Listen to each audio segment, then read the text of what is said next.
Hello students. D and A block में एक last topic हमारा जो बाकी है वो हम कंप्लीट कर देते हैं। डी ब्लॉक का एक एलिमेंट एम एन मैंगनीज है, उसका कंपाउंड के एम एन ओ फोर जो बहुत ही ज़्यादा यूजफुल है। के एम एन ओ फोर यानी पोटेशियम पर मैंगनेट। पोटेशियम पर मैंगनेट पर्पल लिक्विड कलर का होता है, वो आप लैब में देख चुके होंगे, पर्पल लिक्विड कलर का होता है।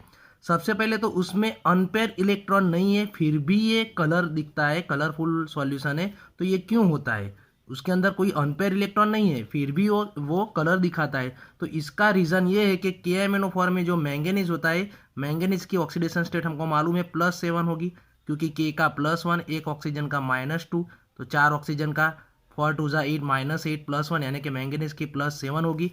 यानी कि मैंगनीज में Mn+7 की अगर हम इलेक्ट्रॉनिक कॉन्फ़िगरेशन लिखे तो सिर्फ आर्गन कंप्लीट ही आएगी, क्योंकि 7 इलेक्ट्रॉन जो होते हैं 3d5 4s2 में से वो निकल जाएंगे। 3d5 में भी 0 हो जाएगा, 4s2 ये सभी इलेक्ट्रॉन निकल जाएंगे, यानी कि कोई भी अनपेयर इलेक्ट्रॉन नहीं है। फिर भी ये कलर वाला सॉल्यूशन क्यों दिखता है, तो वो हम कॉम्प्लेक्स कंपाउंड में पढ़ चुके हैं कि कलर क्यों दिखता है। तो वो ligand to metal charge transfer होता है, ligand to metal charge transfer जो हम कॉम्प्लेक्स कंपाउंड में पढ़ चुके हैं, तो इसीलिए वो कलरफुल सॉल्यूशन दिखता है। अब उसका एक पॉइंट, ये हम सबसे अच्छा पॉइंट है जो बहुत ही बार एग्जाम में आता है, कि सबसे स्ट्रॉन्ग ऑक्सीडाइजिंग एजेंट है। के एम एन ओ फोर सबसे स्ट्रॉन्ग ऑक्सीडाइजिंग एजेंट है, इसीलिए हम ऑक्सीडेशन के लिए हम के एम एन ओ फोर कई बार यूज करते हैं। सॉल्युबिलिटी वाटर के अंदर वो थोड़ा सॉल्युबल है, यानी slightly soluble in water, slightly soluble in water है। अब उसके स्ट्रक्चर के बारे में स्टडी करें तो हमको सबसे पहले पता है कि के अल्कली मेटल है, तो उसका चार्ज ऑलवेज पॉजिटिव चार्ज होगा एंड वो आयोनिक बॉन्ड बनाएगा। तो हम के प्लस को अलग कर सकते हैं and M N O four minus, यानी कि हम स्ट्रक्चर किसका ड्रॉ करेंगे, M N O four minus का।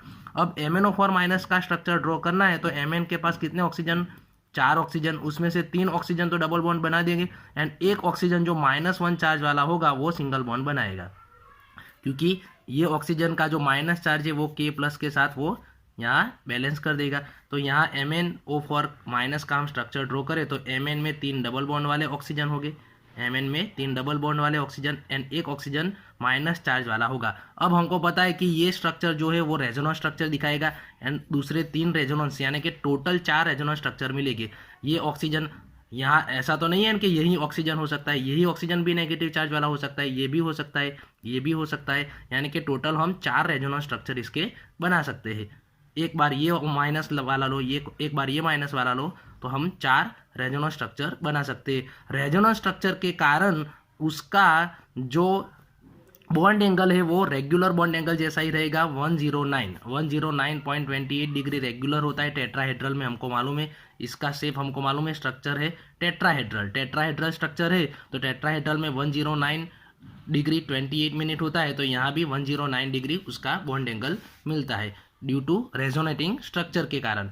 अब इसका स्ट्रक्चर कौन सा है, टेट्राहेड्रल है। अब कई बार उसका बॉन्ड ऑर्डर पूछते हैं एग्जाम में, कई बार उसका बॉन्ड ऑर्डर पूछते हैं। तो बॉन्ड ऑर्डर कैसे हम गिन सकते हैं, तो बहुत ही इजी मेथड है। सबसे पहले हम देखेंगे कितने बॉन्ड बनाए हैं, तो यहाँ हम बॉन्ड देख सकते हैं 1 2 3 4 5 6 7, 1 2 3 4 5 6 7, 7 बॉन्ड बनाए, यानी कि कितने बॉन्ड एम एन ने बनाए वो हम ऊपर लिखेंगे एंड कितने रेजोनेंस स्ट्रक्चर मिलते हैं, कितने रेजोनेंस स्ट्रक्चर मिलते हैं उससे हम डिवाइड कर देंगे। तो यहाँ रेजोनेटिंग स्ट्रक्चर हमारे 4 है, बॉन्ड 7 बनाता है एंड 4 रेजोनेटिंग स्ट्रक्चर है, तो 7/4 यानी कि उसका बॉन्ड ऑर्डर आएगा 1.75, बॉन्ड ऑर्डर इसका आएगा 1.75। अब बात करेंगे हम के एम एन ओ फोर के प्रिपरेशन के बारे में कि के एम एन ओ फोर हम कैसे बना सकते हैं। तो उसके लिए 2 मेथड यूज़ होती है। एक हम मैंगनीज डाइऑक्साइड MnO2 में से एक बना सकते हैं। मैंगनीज डाइऑक्साइड में से हमको अगर के एम एन ओ फोर बनाना है तो सबसे पहले तो ये सोचना पड़ेगा कि हमको के तो चाहिए, तो के का कोई सॉल्यूशन लेंगे, यानी कि हम यहाँ आल्कली, कोई के का आल्कली वाला हम सॉल्यूशन हाइड्रोक्साइड, पोटेशियम हाइड्रोक्साइड यहाँ लेते हैं। मैंगनीज डाइऑक्साइड का पोटेशियम हाइड्रोक्साइड के साथ रिएक्शन करेंगे एंड उसका ऑक्सीडेशन करने के लिए हम ऑक्सीजन यूज़ करेंगे, कोई भी ऑक्सीडाइजिंग एजेंट ऑक्सीडेशन करने के लिए हम उसको ऑक्सीजन यूज़ करेंगे। तो MnO2 प्लस KOH, KOH क्यों चाहिए, तो के चाहिए हमको इसलिए, एंड ऑक्सीजन यूज़ करेंगे। तो सबसे पहले हमको पोटेशियम पर मैंगनेट नहीं, सबसे पहले हमको मिलेगा पोटेशियम मैंगनेट K2MnO4, KMnO4 नहीं है, K2MnO4 यानी कि पोटेशियम मैंगनेट।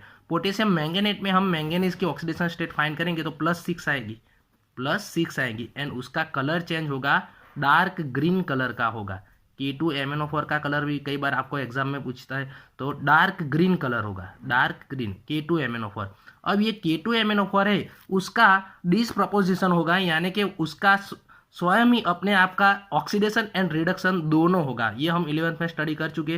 तो इसमें मैंगनीज का एक बार ऑक्सीडेशन होगा, मैंगनीज का एक बार रिडक्शन होगा। मैंगनीज का रिडक्शन होगा तो MnO2 मिलेगा, जिसमें उसका ऑक्सीडेशन नंबर आप देख सकते हो +6 से +4 हुआ।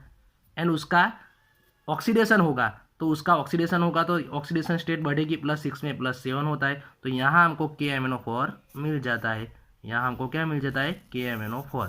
तो सबसे पहले MnO2 से रिएक्शन करके हम पोटेशियम मैंगनेट बनाएंगे, फिर पोटेशियम मैंगनेट में से ऑक्सीडेशन करके हम पोटेशियम पर मैंगनेट बना सकते हैं। दूसरी प्रिपरेशन की मेथड है हम मार्शल एसिड से बना सकते हैं। हम 11th में स्टडी कर चुके हैं। मार्शल एसिड का फॉर्मूला H2S2O8, ये मार्शल एसिड का फॉर्मूला होता है। तो इसमें H+1 यानी कि 2HK+2, तो यहाँ H2O8 का -2 चार्ज होगा। तो ये मार्शल एसिड में से हमको H2O8-2 मिलता है, जिसको पर ऑक्सी डाइसल्फ्यूरिक एसिड भी बोलते हैं। पर ऑक्सी मार्शल एसिड का दूसरा नेम है पर ऑक्सी डाइसल्फ्यूरिक एसिड। तो मार्शल एसिड की हम मैंगनीज की जिसमें ऑक्सीडेशन स्टेट +2 होगा, उसका ऐसा कोई कंपाउंड लेंगे, जैसे कि MnO हम ले सकते हैं, MnO। तो मैंगनीज का Mn+2 चार्ज वाला हम कंपाउंड लेंगे, Mn+2 मार्शल एसिड लिया एंड उसको वाटर के साथ रिएक्शन यानी कि उसका सॉल्यूशन लेंगे। तो वाटर के साथ इसका रिएक्शन करेंगे तो इसमें से हमको सबसे पहले MnO4-2 मिलेगा, फिर उसके बाद MnO4- मिल जाएगा, यानी कि Mn+2 का Mn+7 में यहाँ हुआ, यानी कि उसका ऑक्सीडेशन होगा, Mn का ऑक्सीडेशन होगा एंड S का रिडक्शन होके SO4-2 बनेगा।